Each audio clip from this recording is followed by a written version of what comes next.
সেটা টিকতে দেওয়া। তার মানে বিচারকে আর স্বাধীনভাবে চলতে দেওয়া হবে না। আগে সেই বেশিবাদী কায়দায়, এখন ডিকটেশনের আন্ডারে বিচার চালানো। বিচারক বলবে আপনি দাঁড়িয়ে যাবেন, আপনাকে আমি বসিয়ে দিব, আর মানুষ বুঝবে যে সুষ্ঠু বিচার হচ্ছে। এই বোঝাপড়ার মধ্য দিয়ে মানুষকে হত্যা করা হবে, যাবজ্জীবন শাস্তি দেওয়া হবে, বেইজ্জত করা হবে, সম্পদ লুণ্ঠন করা হবে, লুণ্ঠিত সম্পদকে লুণ্ঠনকারীর জন্য হালাল করে দেওয়া হবে। সেই বিচার তো চায় না। বরঞ্চ 24-এর মূল স্লোগান ছিল উই ওয়ান্ট জাস্টিস। আমরা ন্যায় বিচার সর্বক্ষেত্রে চাই, বৈষম্য থেকে বের হচ্ছে। সেই জায়গায় এটাকে তারা জোগাই দেবে। এরপরে উচ্চ আদালতের বিচারক নিয়োগ, সেখানে একটা নিরপেক্ষ বোর্ডে এটা করবে, সেই রকম অধ্যাদেশ জারি করবে। এখানে দলীয় প্রভাব, তো দলীয় ভিত্তিতে যখন বিচারক তৈরি হবে তখন বিচারপতি খায়রুল্লাহ, বিচারপতি শামসুদ্দিন মানিক, শপথবদ্ধ রাজনীতিবিদ বিচারপতি এনায়েতুর রহমান তৈরি। ওইটাই হলো দলীয় ভিত্তিতে বিচারক নিয়োগের কুফল। সেই কুফল তো আপনারাও ভোগ করলেন, আমরাও। আবার কেন সেই পুরোনো সংস্কৃতিতে ফিরে যায়? এই সবগুলা যখন বিদ্যমান থাকবে, পিএসসি গঠনের একই কথা, সেটাও ঠেকাই দেওয়া। এগুলা যখন বিদ্যমান থাকবে, আমরা আশঙ্কা করছি অতীতের ফ্যাসিজমের চাইতে আগামীর ফ্যাসিজম হবে আরো ভয়াবহ।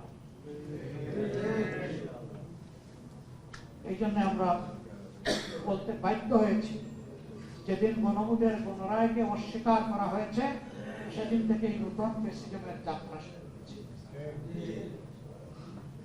গণতন্ত্রের মূল্যভিত্তিত হচ্ছে মানুষের অধিকাংশের রায়কে সম্মান করা, আর এখানে অধিকাংশের রায়কে করা হলো অপমান।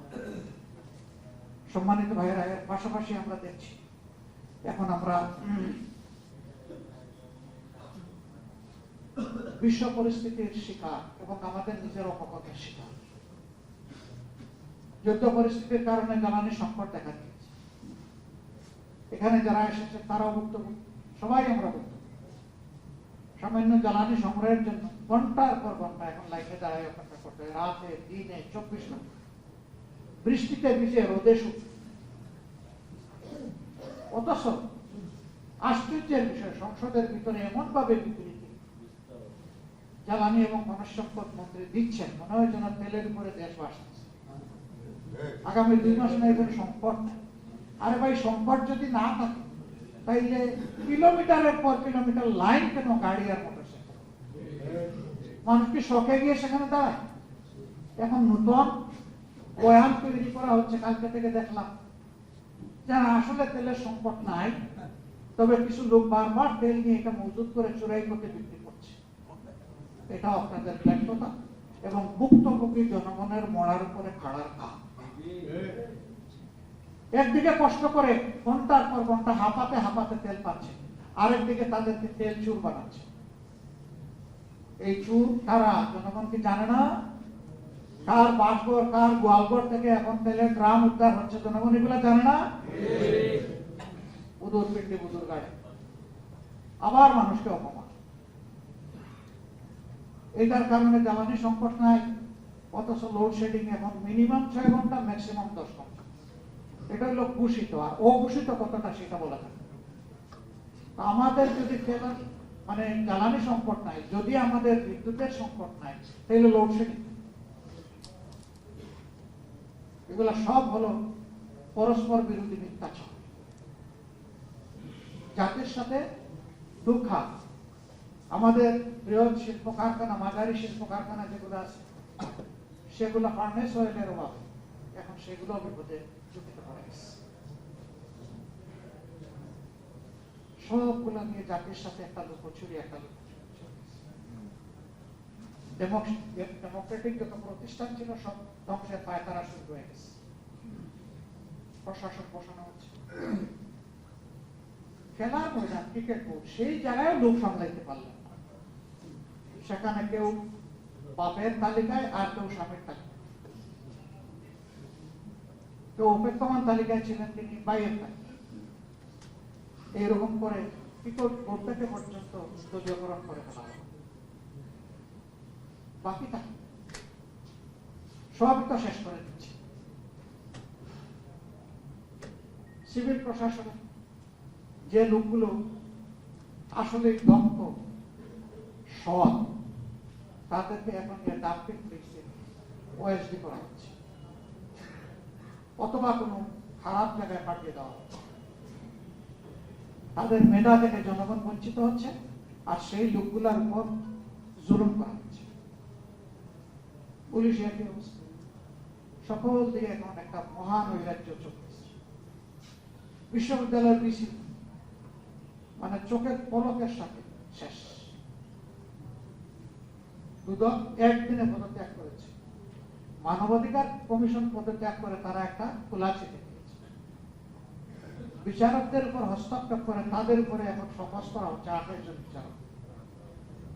অথচ বলা হচ্ছে, তারাই বলে যে বিচারকটা স্বাধীন, তো স্বাধীনদের উপরে আপনারা আবার ছড়িঘোড়া। এই অল্প সময়ের ভিতরে তারা এই কাজগুলো করতে পারছে।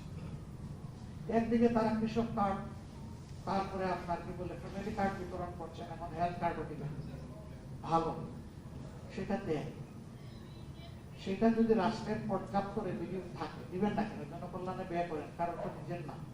সেখানে দলীয়করণ, আবার সেখানে যেমন অঘটন ইতিমধ্যে ঘটে গেছে, আপনারা দেখেছেন। এক বিধবা, তাকে কার্ড দেওয়ার কথা বলে তার জীবনটাই শেষ করে দেওয়া হচ্ছে। একটা কেস এসেছে, বাকিটা হয়তো লজ্জার মুখ বুঝে আসে, জানি না এরকম হয়েছে কিনা, আল্লাহ ভালো জানে। সেখানে আবার চাঁদাবাজি হচ্ছে, আর চাঁদাবাজি আগের থেকে রেট এখন দিন দিন সব সেক্টরে বাড়তেছে। প্রতিষ্ঠা জনমত দ্রব্যমূল্যের যাতা করে পৃষ্ঠ, দুই কারণে, একটা জ্বালানি সংকটে পরিবহন খরচ, আর একটা হচ্ছে বাড়তি চাঁদার ছাপ।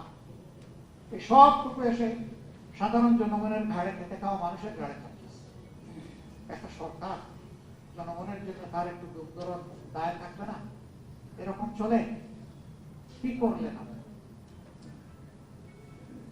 অথচ আপনারা বলেছিলেন যে আপনারা দুর্নীতির টুট চেপে ধরবেন। আমরা বুঝতে পারছি না কার টুট চেপে ধরা হয়েছে। আমরা দুইটা জায়গায় টুট চেপে ধরা দেখতে পাচ্ছি। একটা মিডিয়াকে সত্য প্রকাশে বারণ করা হচ্ছে, স্পষ্টতা প্রতীক। আর একটা, সমাজের বিভিন্ন জায়গায় ভালো মানুষগুলো তাদের টুট এখন সেলাই করার চেষ্টা করা হচ্ছে। মনে রাখবেন, এইভাবে কারো টুট দীর্ঘদিন বা চিরদিন বন্ধ করে রাখা যায় না, যায়। আমাদের টুট চলবে ইনশাআল্লাহ। সম্মানিত ভাইরা, আমরা এই দায় এবং কষ্টগুলা নিয়ে আমরা আছি। আমাদের অবস্থান স্পষ্ট। তাআওয়ানু আলাল বিররি ওয়াত তাকওয়া ওয়া লা তাআওয়ানু আলাল ইসমি ওয়াল উদওয়ান। আমরা ন্যায়সঙ্গত সকল কাজে সমর্থন এবং সহযোগিতা দেব। অন্যায় এবং জনগণের অধিকার হরণ করার যত কাজ আছে সব জায়গায় বাধার দেয়াল হয়ে দাঁড়াবো ইনশাআল্লাহ। এক চুল পরিমাণ ছাড় দেব না এটা। প্রিয় দেশবাসী, আমরাও আপনাদের অংশ, সবাই মিলেই আমরা, সবাই মিলেই বাংলাদেশ, সবাই মিলে বাংলাদেশ। সুতরাং আমাদের লড়াই আমাদের জাতির জন্য, সবার। এই লড়াই আপনারও লড়াই, এই লড়াই আমারও লড়াই। এই লড়াই ইনশাআল্লাহ একসাথে সামনের দিকে এগিয়ে যাব। আমরা দৃঢ় আস্থাশীল, জনগণের সব দাবি আদায় হবে ইনশাআল্লাহ। গণভোটের রায়ও বাস্তবায়ন হবে ইনশাআল্লাহ। আইনি কোন জটিলতা এই পথে বাধা হয়ে থাকতে পারবে না। আইন মানুষের জন্য, সংবিধান মানুষের জন্য, আইনের জন্য, সংবিধানের জন্য মানুষ নয়। সংবিধান সংবিধান বললে, আমি সেদিনও বলেছি, সংবিধান বললে এখন বিরোধী দলও নাই, সরকারি দলও নাই, প্রধানমন্ত্রীও নাই, বিরোধী দলের নেতাও নাই, প্রত্যেকে আসে। কোন সংবিধানের বলে এটা আসে, এটা ন্যাশনাল কনসেনসাসের বলে এসেছে। এক জায়গায় মানবো, আরেক জায়গায় মানবো না, এটা তো সুবিধাবাদী মানুষ। আমরা ওইটা পছন্দ করি না, সমর্থন করি না, আমরা এর ঘুর বিরোধী। মানলে ন্যায্যটা সব জায়গায় মানব, যেটা জাতির প্রয়োজন। আমরা এই জন্য সরকারি দলের প্রতি আহ্বান জানাই, আসুন ভুল মানুষ করে আমরা জাতি মনে করে স্পষ্টত আপনারা এগুলো ভুলের মধ্যে লিপ্ত আছেন, আপনারা এই ভুল থেকে বের হয়ে আসেন। প্রথমে গণভোটের গণরায়কে মেনে নিন, তার জন্য উপযুক্ত পদক্ষেপ নিন, আমরা আপনাদেরকে সহযোগিতা করবো এটা বাস্তবায়ন। এরপরে যে অধ্যাদেশগুলো জারি করা হয়েছিল ফ্যাসিজম থেকে দেশের শাসন ব্যবস্থাকে মুক্ত করার জন্য, সেইগুলো আপনারা কথা দিয়েছেন বিল আকারে আনবেন, জন আকাঙ্ক্ষার আলোকে আনবেন। আমরা বলবো যেভাবে ওই অধ্যাদেশে ছিল তার চাইতে চুল পরিমাণ পিছনে যেন না যায়, সামনে আগানোর যদি কিছু থাকে সেটাকে আমরা সাধুবাদ জানাই। কিন্তু জনগণের উপরে ফ্যাসিজম কায়েম করার জন্য সামান্য কোন ময়লা আবর্জনা যদি থাকে সেটা আমরা মানব না। মাননীয় স্পিকারকে ধন্যবাদ। ট্রেজারি বেঞ্চ থেকে একজন বলেছিলেন যে সমাজে অনেক ময়লা আছে, এগুলো পরিষ্কার করতে হবে। তিনি বলেছিলেন সমাজ পরিচ্ছন্ন আছে, ময়লা এখানে আছে। এই জায়গা পরিষ্কার হয়ে গেলে সমাজও পরিষ্কার হয়ে যাবে। উই ডু বিলিভ, আমরা এটা সাপোর্ট করি। এই সংসদের ৩০০ জন মানুষের মন যদি দেশবাসীর জন্য উন্মুক্ত হয়ে যায়, দায়িত্বশীল হয়ে যায়, বাংলাদেশ বদলে যাবে ইনশাআল্লাহ। রাজনীতির সেই স্লোগান কে মানে কে মানে না, ব্যক্তির চেয়ে দল বড়, দলের চেয়ে দেশ বড়। আর আমরা কার্যত দেখতে পাই দেশের চেয়ে দল বড়, দলের চেয়ে ব্যক্তি। এই কার্যধারাকে, এই চরিত্রকে পাল্টাতে হবে। রাজনীতির এই সংস্কৃতি বাংলাদেশে ইনশাআল্লাহ চলতে দেওয়া হবে। যেখানে এই সংস্কৃতির চর্চা চলবে সেখানে আমরা প্রতিবাদ করব। এই জনগণের সাথে হয়ে, জনগণকে সাথে নিয়ে আমরা ইনশাআল্লাহ।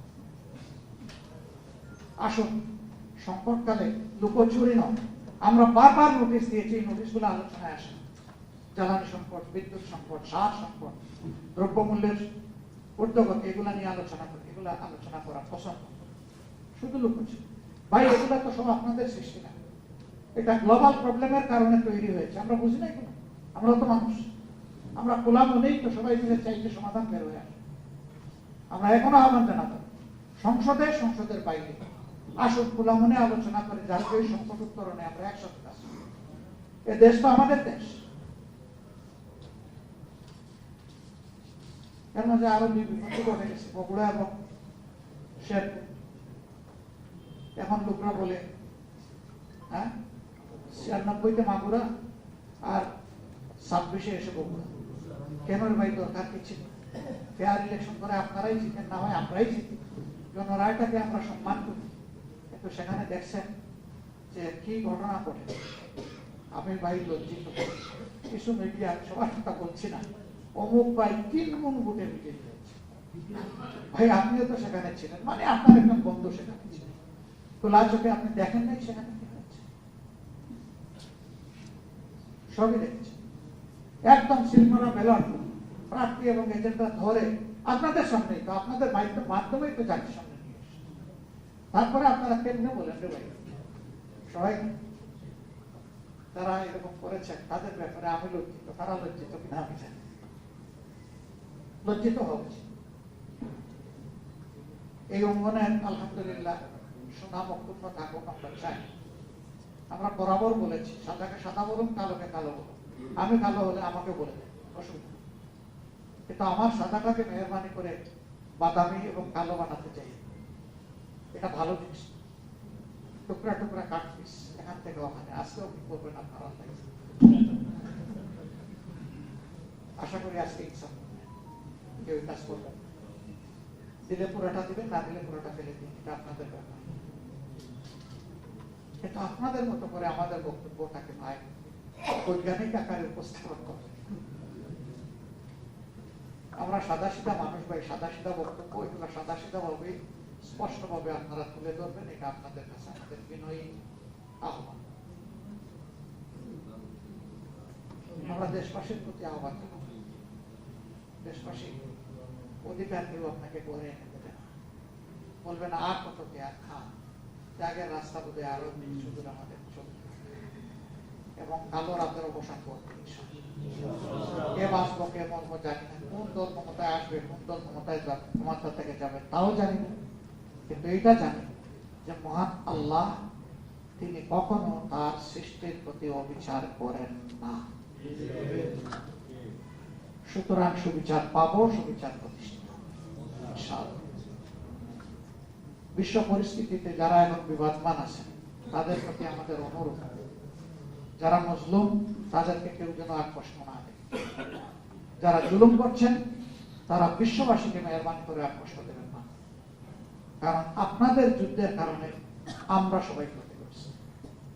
যুদ্ধ আপনারা থামান, শান্তির পথে ফিরে আসেন, সম্মানের রাস্তা ধরে এগিয়ে যান, তাহলে দুনিয়া শান্তিতে থাকবে, মানুষ আপনাদেরকে সম্মান করবে। কিন্তু গায়ের জোরে যেই করবে কাজটা, মানুষ তাদেরকে ঘৃণা করবে এবং মানুষের ভোগান্তি বেড়ে যাবে।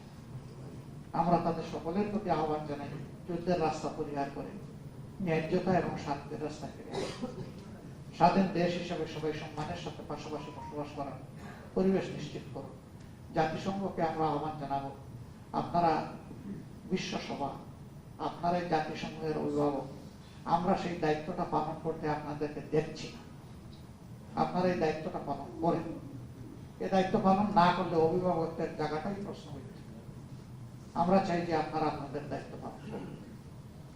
সাংবাদিক বন্ধুগণ, কষ্ট করে আসার জন্য, সময় দেওয়ার জন্য আমরা আপনাদেরকে একান্ত ধন্যবাদ জ্ঞাপন করছি। আর আমার কোনো আবেদনের কষ্ট হইয়া থাকলে এখানে দিয়ে যাবেন, হাউসে নিয়ে যাবেন না। আরো দেখা হবে জাতির প্রয়োজনে, ইনশাআল্লাহ আমরা একসাথে কাজ করব। আপনাদের চোখটা খোলা থাকলে জাতি ভালো থাকবে। আমরা সেই খোলা চোখ আপনাদের জন্য আল্লাহর দরবারে কামনা করি। মহান আল্লাহ আমাদের দেশের প্রতি সহায় হোক। আল্লাহ তাআলা আমাদের দেশকে শান্তির দিকে নিয়ে যান।